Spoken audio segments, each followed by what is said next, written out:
Imagine a night, an impenetrable, inky blackness, the kind you can only find in the open sea, far from the lights of cities. All around you, there is only the roar of the wind and the deep, rhythmic drone of waves born somewhere beyond the horizon that die crashing against unseen rocks. You are on a ship, a tiny splinter in a boundless, indifferent ocean. And then suddenly, through a veil of rain and fog, you see it. A long golden beam cutting through the darkness. It appears, glides over the crests of the waves, vanishes, and is born again. 1, 2, 3. Each has its own rhythm, its own unique pulse. It is the beating heart of a lighthouse, and in that moment, you know you are saved. Today we will embark on a journey across the globe to tell the stories of these stone giants and the people who dedicated their lives to them. It is a journey from Cape Agulhas in North Carolina, nicknamed the Graveyard of the Atlantic. For the hundreds of ships it is claimed, to the majestic Skagen Lighthouse in Denmark, which stands guard over the treacherous waters where two seas meet, the cold Baltic and the harsh North Sea. These towers are not just navigational structures, but symbols of hope, of human perseverance, and of the eternal, unending struggle against the elements. Their history is as old as seafaring itself. It all began with primitive bonfires that ancient peoples lit on cliff tops to guide their fishermen home. Then came the era of the Roman Empire, which built grand towers like the one that stood at Dover in England. But the real revolution occurred in the early 19th century, when the French physicist Augustin Jean Fresnel invented his brilliant lens. Imagine a complex structure of glass prisms assembled into a single system resembling a giant glass beehive. This lens was capable of gathering the light from a single oil lamp, focusing it into a powerful narrow beam, and sending it for dozens of miles into the open sea. It was a miracle of engineering that saved countless lives and forever changed the face of lighthouses. Today, of course, their light comes from powerful electric lamps, and they are controlled by satellite. But in many of them, the crystal heart created by Fresnel's genius still beats. But the history of lighthouses is not just a story of stone and light. It is above all a story of people, the keepers of the light. Their profession was not just a job, but a calling demanding incredible courage, self-sacrifice, and a deep, almost mystical connection to the sea. Imagine their life. Months, even years, in complete solitude on a tiny patch of land, or even more terrifying, in a tower built right in the middle of the raging waves. Their only companions were the wind, the gulls, and the distant horns of ships. Every day in any weather, they climbed endless spiral staircases to clean the lenses, fill the lamps, and win the clockwork mechanism that rotated the light. They were doctors, teachers for their children, carpenters and engineers. They were the eyes and ears of the coast. Lighthouses have always stirred the imagination of artists, poets, and writers. They became the silent heroes of paintings by J.M.W. Turner, where the storm tries to swallow their unwavering light. They inspired Virginia Woolf to create her novel To the Lighthouse, becoming a powerful metaphor for the search for meaning and inner light. They served as the perfect setting for dark film noir movies, holding secrets and crimes within their walls. But sometimes, reality is more terrifying than any fiction. And to understand this, we must travel back to the cold December of 1900 to the Flannan Isles, lost off the coast of Scotland. On one of them, Island Moor, stood a brand new, just completed lighthouse. 3 experienced keepers were on duty: Thomas Marshall, James Ducat, and Donald MacArthur. On December 15th, the passing steamer Arcturus reported that the lighthouse was not lit. This was unheard of. But due to a severe storm, the relief vessel Hesperus couldn't reach the island until 11 days later, on December 26th. Upon landing, the crew was met with an ominous silence. The gate to the lighthouse compound was locked from the inside. The door to the tower was also locked. When they finally got inside, a sense of dread washed over them. In the kitchen, a plate of uneaten mutton and potatoes sat on the table. One chair was overturned, as if someone had jumped up from the table in a terrible hurry. The keepers' beds were unmade, and the clock on the wall had stopped. The lamps were polished and filled ready to be lit, but the keepers themselves were gone. They were not in the tower, nor anywhere on the island. The last entry in the logbook made by Thomas Marshall read, "Storm ended sea calm. God is over all." But what storm? The weather on the coast had been calm in those days. What forced 3 seasoned mariners to leave the safety of the tower, violating the primary rule, never to leave the lighthouse unattended? Where did they vanish, leaving not a single trace? This mystery has never been solved. It remains there on the island of Ileon Moor, an eternal question whispered by the Atlantic wind. To understand these people, their fears and their hopes, we must set foot on the land that they guarded. Let us cross the ocean to the rocky coast of Maine in New England. Here on Cape Elizabeth stands one of America's oldest and most photographed lighthouses, Portland Head Light. Its story began by the personal decree of the first President of the United States, George Washington, who in 1787 allocated $1,500 for the construction of a tower to secure the entrance to Portland's harbor. The construction was long and difficult. The stones for it were quarried right there on the coast, and the work was supervised by 2 former soldiers of the Revolutionary Army. Let's peek into the fictional diary of one of its first keepers say, from the year 1840. November 3rd. The salt wind is especially angry today. It batters the windows as if begging to be let inside to warm itself by the fire. Sarah complains again that the flour is running out, and the boat to town won't be able to go until next week at the earliest. I tried to explain to her that the sea does not forgive haste, but women, they think differently. I had lessons with the children this morning.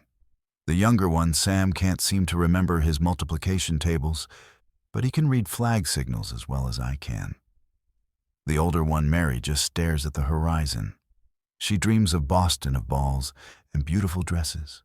How can I explain to her that for someone out there, our light is more important than all the balls in the world? At night, the spiral staircase creaked again. 101 steps. I know the sound of everyone. Sometimes during a storm, it feels as if someone else is climbing them, someone unseen and heavy. But at the top in the lantern room, it is always just me, the ticking of the clockwork and the silent dance of the light. Our light is on. It will always be on. Of course, such a lighthouse could not help but be surrounded by legends. It is said that sometimes in the fog you can see the ghost of a sailor named Cassius, whose ship was wrecked on the rocks at the base of the tower. He isn't malevolent, he's just looking for his long-sunken home. But the lighthouse was also a witness to real dramas. During the Civil War, it served as a landmark not only for merchant ships, but also for Union vessels hunting Confederate raiders. And how many fishing schooners it saved during the sudden snowstorms that descend upon this coast with the fury of a polar beast. But let's imagine another scene. The keeper's daughter, Mary, bored with the monotonous life on the Cape, is sorting through an old chest of drawers one day and finds her great-grandfather's yellowed sea chart. On it, not far from the coast, is a tiny island that doesn't appear on any modern map.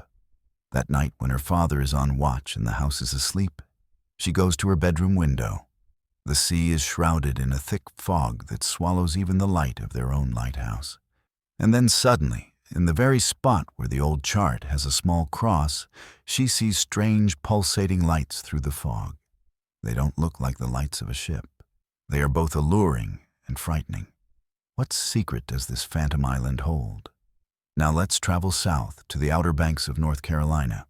This is a narrow strip of sandy islands that constantly changes its shape under the onslaught of hurricanes.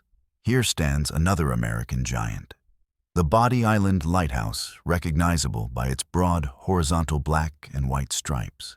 Its story is one of resilience and rebirth. The first lighthouse on this site was built on such a shaky foundation that it began to lean almost immediately after construction. The second was blown up by Confederate soldiers during the Civil War to disorient the Union fleet. Only the third, the current one built in 1872, has managed to stand firm. Its construction was a true feat. Engineers had to drive huge wooden piles into the marshy soil to create a stable foundation for the 70-meter tower. Life for the keepers here was a constant struggle. A struggle against hurricanes that threatened to wash their homes into the ocean, against erosion that ate away at the shore, and against the malarial mosquitoes that swarmed in the nearby swamps. Imagine a conversation between a father and son on the top platform of the lighthouse amidst the howling wind. "Look, son," says the old keeper, pointing to the raging sea. "It will always try to break us. It took the old lighthouse, it took the lives of many good men. But as long as this light burns, we are stronger. Remember this mechanism, this lens. It's not just iron and glass. It's our promise. A promise to those who are out there in the dark. And you will have to keep it when I'm gone." During World War II, this promise took on a new meaning. A real submarine war unfolded off the coast of North Carolina. German U-boats like Wolfpack, American tankers, and merchant ships. The keepers of the Body Island Lighthouse became the eyes and ears of the Coast Guard. At night, from their dizzying height, they would spot the barely discernible silhouettes of surfacing submarines in the darkness and transmit encrypted signals about their movements, risking becoming a target for an enemy torpedo themselves. And now, imagine the climax. A Category 5 hurricane slams into the coast. The wind rips roofs from houses, waves reach heights of 10 meters. And at the height of the storm, the multi-ton mechanism that rotates the Flannan lens jams with a deafening screech. The beam freezes fixed on a single point. At that same moment, a desperate call for help comes over the radio. Somewhere in this boiling hell, a hospital ship full of wounded soldiers is trying to make it to shore. The keeper has only minutes. He knows that without the rotating light, the ship is doomed. He shouts to his young son to climb into the mechanism and try to dislodge the stuck gear while he throws his entire body against the giant frame of the lens. With inhuman effort risking being crushed at any second, he tries to manually inch by inch rotate this multi-ton structure to give the ship a life-saving signal. Can they do it? Will they be in time? The answer is lost in the roar of the hurricane. From shores where lighthouses were a salvation, let's travel to the old world, to a place where their light was not always welcome. We are on the Lizard Peninsula, the southernmost point of Great Britain. Here on the cliffs of Cornwall stands one of England's oldest operating lighthouses. But its birth was accompanied by a real battle. In the early 17th century, Sir John Killigrew, a local aristocrat, decided to build a lighthouse here at his own expense to put an end to the endless shipwrecks. It seemed a noble cause, but he faced fierce opposition from the local residents. The fact was, many of them practiced wrecking. When a ship was wrecked on the rocks, all its cargo washed ashore became their lawful prize. The lighthouse's beam deprived them of this gruesome but profitable income. They called Killigrew's tower the Devil's Fire and did everything they could to obstruct its construction. The keeper had to fight not only the storms, but also attacks from pirates and his own neighbors. The Cornish coast was a center of smuggling for centuries. Countless coves and caves served as perfect hiding places for those who illegally imported French brandy silk and tobacco into England. The lighthouse unwittingly became a witness to their secret operations. Legends tell of how smugglers learned to use false lights from the shore, mimicking the lighthouse's signal to lure customs cutters onto the rocks. Or how they bribed assistant keepers to accidentally forget to light the lamp on a particular night.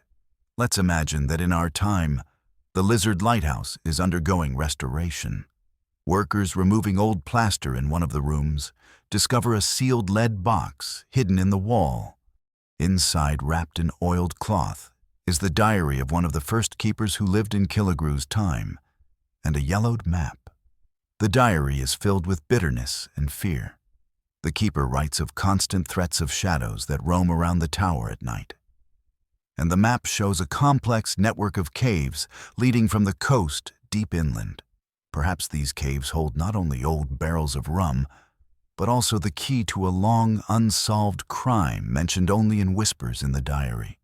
But there are lighthouses where the enemy was not man, but the ocean itself, in its primeval, unbridled fury. To see such a place, we will go to the coast of Brittany in France. Here in the Eerie Sea stands the La Jument lighthouse. Sailors nicknamed this place Hell, and the lighthouse itself the Hell of Hells. It is built on a tiny rock that is completely submerged during high tide. The waves here can reach heights of 30 meters. The construction of this lighthouse was an act of pure madness and heroism. Workers could only labor for a few hours a day during low tide, risking being swept into the ocean at any second. Let's look into the diary of a keeper who served at La Jument in the mid-20th century. January 20th. The storm has not let up for a week. I have not seen the horizon, not seen the sun. All around is just a gray, boiling wall of water. Every 30 seconds, the tower is shaken by an impact. These are not just waves, and they are giant mountains of water crashing down on us with the full might of the Atlantic. The glass in the lantern room trembles. It feels like it will shatter at any moment. Water seeps through the stone walls. Last night, I woke up with the feeling that the tower was tilting. I am the only man on the planet, and my only duty is to keep the light burning. It was here in 1989 that one of the most famous photographs in history was taken. The photographer Jean Guichard was circling the lighthouse in a helicopter during a storm, trying to get a good shot. The keeper, Theodore Malgorn, hearing the sound of the rotors, thought it was a rescue helicopter and stepped out onto the doorway of the tower to look. At that very moment, a monstrous 30-meter wave rose up behind him. Guichard pressed the shutter button a split second before the wave crashed onto the lighthouse. In the photograph, we see the small figure of a man standing calmly in the doorway, and a wall of water ready to engulf him. Malgorn miraculously managed to jump back inside and slam the door just before the impact. He survived. But that picture forever became a symbol of courage and the fragility of man in the face of the elements. Now let's imagine another story. The last day of service for the last keeper at La Jument before its full automation. The old man makes a final round, touching the cold walls that have been his home and his prison for 30 years. In the engine room, on the shiny brass plaque with the names of all the keepers, he notices a fresh, deep scratch next to the name of his predecessor, who, according to the official version, fell from the rocks and drowned 20 years ago. The old man knows for a fact that this scratch wasn't there yesterday, and suddenly he remembers an old conversation, strange hints. He begins to doubt. Was it really an accident? Perhaps the walls of this Hell of Hells hold the secret of a murder. And if European lighthouses fought storms and pirates, then on the other side of the world in Japan, they became a symbol of harmony between technology and tradition. We are at Cape Morodo on the island of Shikoku.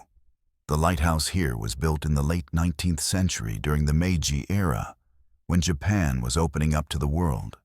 The construction was supervised by a Scottish engineer, Richard Henry Brunton, known as the father of Japanese lighthouses. He brought advanced Western technology to this land, but managed to integrate it into the elegant Japanese aesthetic. Imagine a family of hereditary keepers, whose lives are closely intertwined with nature and ancient traditions. For them, the evening ritual of lighting the lamp is not a routine task, but a sacred act. Let's listen to a dialogue between a grandfather and his young grandson at the top of the tower. "Grandfather, does the lighthouse have a soul?" the boy asks. "Of course it does," the old man replies, polishing the huge lens. "Its soul is the light, and it is also the souls of all the sailors it has saved. When you look at the sea, you must not just see the waves. You must listen to it, respect it, because the sea can give life and it can take it away, and our job is to help it choose the former." Local legends tell of the Flannan Isles, the ghosts of drowned sailors who try to lure ships onto the rocks in the fog by making false cries for help. But the precise light of the Morodo lighthouse was stronger than any ghosts. During the Russo-Japanese War, its signals helped the Japanese fleet to detect and intercept the Russian squadron in time, which played a significant role in the outcome of a key naval battle.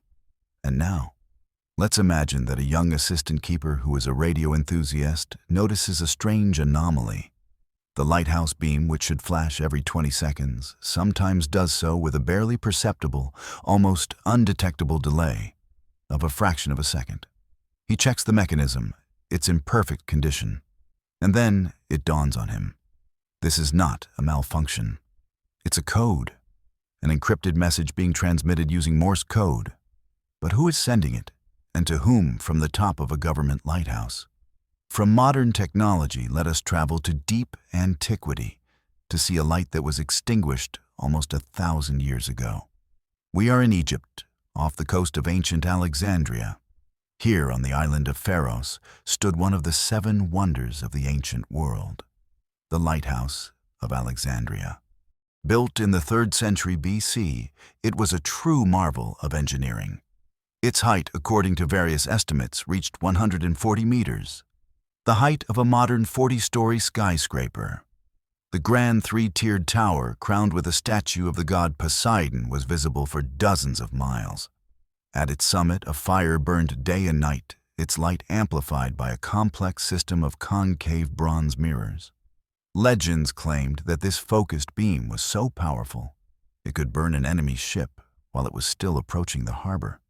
Let's try to imagine who the people were who maintained this sacred fire and how they lived. Most likely they were priests, scholars, astronomers.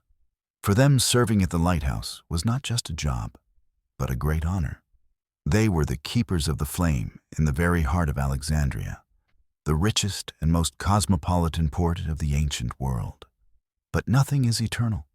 A series of powerful earthquakes between the 10th and 14th centuries gradually destroyed the giant. Arab rulers tried to restore it, but eventually the tower collapsed, leaving behind only legends and its foundation upon which a fortress was built in the 15th century. And now in our time, a team of underwater archaeologists exploring the seabed off the coast of Alexandria finds a giant stone block among the ruins. On it is carved a previously unknown hieroglyph. The scientists are ecstatic. This discovery could be the key to the exact location of the lighthouse's foundation, and perhaps to unlocking the secret of its legendary optical system. Were they just mirrors? Or did the ancient Greeks possess technologies we can't even imagine? From the ghostly light of antiquity, we will journey south to the very tip of the African continent, to a cape that mariners first called the Cape of Storms, and later renamed the Cape of Good Hope. Here at the junction of 2 oceans, the Atlantic and the Indian, a story of a fatal mistake unfolded. The first lighthouse on the Cape was built very high on top of a cliff. The idea seemed logical. The higher it is, the farther you can see. But the builders failed to account for one local feature. The top of the cape is shrouded in thick fog for most of the year, and the lighthouse's beam was simply not visible from the sea. It became useless and even dangerous. After the huge passenger liner Lusitania was wrecked here in 1911, on a clear but foggy day, it became clear that something had to change. It was decided to build a second lighthouse, much lower, almost at the water's edge. Since then, 2 lighthouses have stood at the Cape of Good Hope. One old and dark, a monument to human error, and the second new and bright, a symbol of its correction. Imagine the life of a keeper at this edge of the earth. His house is surrounded not by a garden, but by a wild nature reserve. Instead of neighbors' cats, there are troops of brazen baboons that steal food and laundry from the line. Instead of mice in the cellar, there are venomous cobras. Let's listen to a conversation between a keeper and his wife. John, I saw a Cape cobra by the porch again. I'm afraid to let the children play outside. Darling, I told them not to go far. This is their land, we are the guests. Just be careful. Do you hear that howl? The Cape Doctor is awake. The Cape Doctor is the local name for the piercing southeasterly wind that blows here almost constantly, clearing the city of dust and smog. It is here at the Cape of Good Hope that legend says the most famous ghost ship is most often seen, the Flying Dutchman. The legend tells of a Dutch captain, Van der Decken, who swore to round the Cape during a terrible storm, even if he had to sail until Judgment Day. For his pride he was cursed, and is now doomed to roam the seas forever, unable to make port. Many keepers of the lighthouse swore they had seen its ghostly sails and lights in the fog with their own eyes. Scientists try to explain this phenomenon as a fata morgana, a complex optical illusion. But the legend lives on. And now imagine that our keeper's children playing on a secluded beach after a storm find an old iron-bound sea chest washed ashore. After struggling to open it, they find inside a waterlogged ship's logbook. It's from a vessel that, according to official records of the British Admiralty, sank thousands of miles away in the Caribbean Sea. The last entries in the log, written in a trembling hand by the captain, describe a strange green glow in the sky, the failure of all compasses and navigational instruments, and how an unknown force is dragging their ship south towards the Cape of Storms. From hot Africa, we will travel to the icy north to see a lighthouse that can be called the embodiment of absolute loneliness. This is the Three-Drangar lighthouse in Iceland. Imagine a thin, needle-like rock jutting out of the icy waters of the North Atlantic 10 kilometers from shore. At its summit, 40 meters high, clings a tiny house with a lantern. That is the lighthouse. Its construction in 1939, before the invention of helicopters, was an act of inhuman courage. A team of mountaineers climbed the sheer, slippery rock face, hammering in pitons and setting up pulleys to haul building materials to the top. One wrong step meant certain death in the churning water below. Try to imagine what it was like to live here before the age of automation. Months of complete solitude in a tiny room where the only sounds were the roar of the ocean and the cries of thousands of seabirds nesting on the rock. Such isolation is a severe psychological test. Some keepers spoke of auditory hallucinations. They thought they heard someone calling their name. Others felt the constant presence of someone else in the empty tower. And now, in our time, a helicopter approaches the fully automated lighthouse for routine maintenance. An engineer rappels down to the platform, opens the door, and freezes in astonishment. On the table in the living quarters sits a cup of fresh, still warm coffee. Next to it lies an open logbook, and the last entry is clearly written by a human hand, not a printer. But according to the schedule, no one should have been here for 6 months. And the next visit isn't for another 6 months. Who is this mysterious visitor at one of the most inaccessible lighthouses on the planet? From northern solitude, let's head to the farthest south to the end of the world. We are in Tierra del Fuego, Argentina. Here, on Isla de los Estados, stood the San Juan de Salvamento lighthouse, better known as the lighthouse at the end of the world. It was this lighthouse that inspired Jules Verne to write his adventure novel of the same name. It was the first light that ships saw after the arduous passage around Cape Horn. Service here was a post for the most desperate of Argentine sailors. They had to contend not only with Antarctic winds and perpetual cold, but also with real pirates. In the late 19th century, these waters were infested with gangs who plundered wrecked ships. In Jules Verne's novel, the keepers engage in a heroic battle with pirates. In reality, it was more prosaic and terrifying. Several keepers were murdered, and the lighthouse itself was looted. But comparing the real dramatic history of the lighthouse with the plot of the novel is a fascinating exploration of where the line between truth and artistic license is drawn. And so, a group of modern adventure tourists sets out on a trek to the ruins of the old lighthouse. Inside, under a loose floorboard, they find a metal capsule. Is an encrypted message left by one of the first keepers before his death. It says that the treasure from a ship looted by pirates is not hidden on the island as everyone believed, but in a place that can only be found by solving a complex riddle related to the direction of the lighthouse beam on a specific day and hour. The adventure described by Jules Verne begins anew, but every era has its end. In the 20th century, a global process of lighthouse automation began. Technology made the profession of the keeper obsolete. It was a quiet but very sad revolution. Imagine the emotions of the last keepers of the light. People who, like their fathers and grandfathers, had served the sea their entire lives.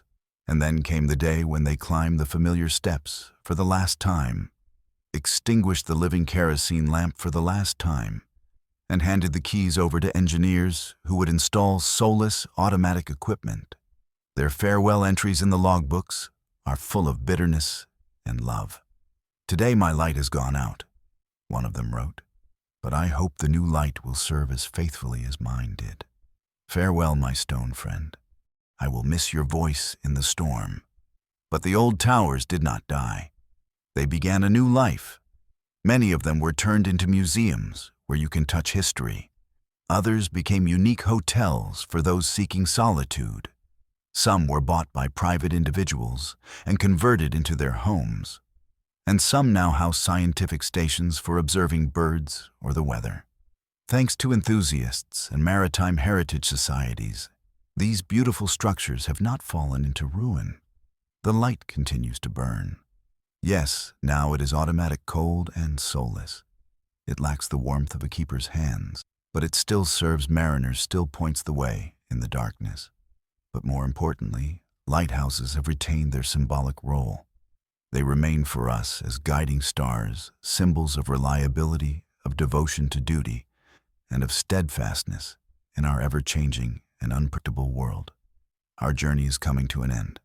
We see their silhouettes on the horizon once more, from the rugged Cape Agulhas to the majestic Skagen lighthouse. Lighthouses are not just architecture. They are stone poems about the sea. They are monuments to the human spirit, to its courage, to its eternal quest to bring light where there is darkness. And as long as there is even one person in the world lost in the raging sea of life, they will need a lighthouse, and there will always be those who are ready to light that saving fire for them.